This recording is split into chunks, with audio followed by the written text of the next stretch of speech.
নমস্কাৰ বন্ধু বান্ধৱীসকল, এই মুহূৰ্তত আহি পৰিছে এক big breaking news. Rahul Gandhi আৰু মাদানীক অপেন চেলেঞ্জ মুখ্যমন্ত্ৰী ডক্টৰ হিমন্ত বিশ্ব শৰ্মাৰ।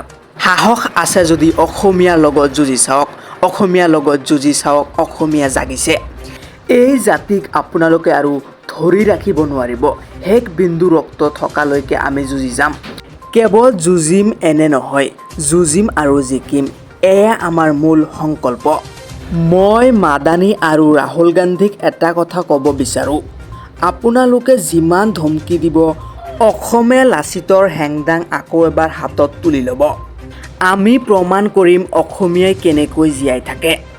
এই সংগ্ৰাম আকৌ এবাৰ চলিব আৰু আমি জয়ী হ'ম।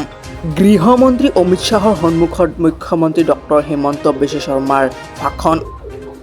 ৰাহুল গান্ধী আৰু মাদানীক চেলেঞ্জ মুখ্যমন্ত্ৰী ডক্টৰ হিমন্ত বিশ্ব শৰ্মাৰ। ভিডিঅ'টো ভাল লাগিলে লাইক কৰিব, শ্বেয়াৰ কৰিব আৰু ছাবস্ক্ৰাইব কৰিব। ধন্যবাদ।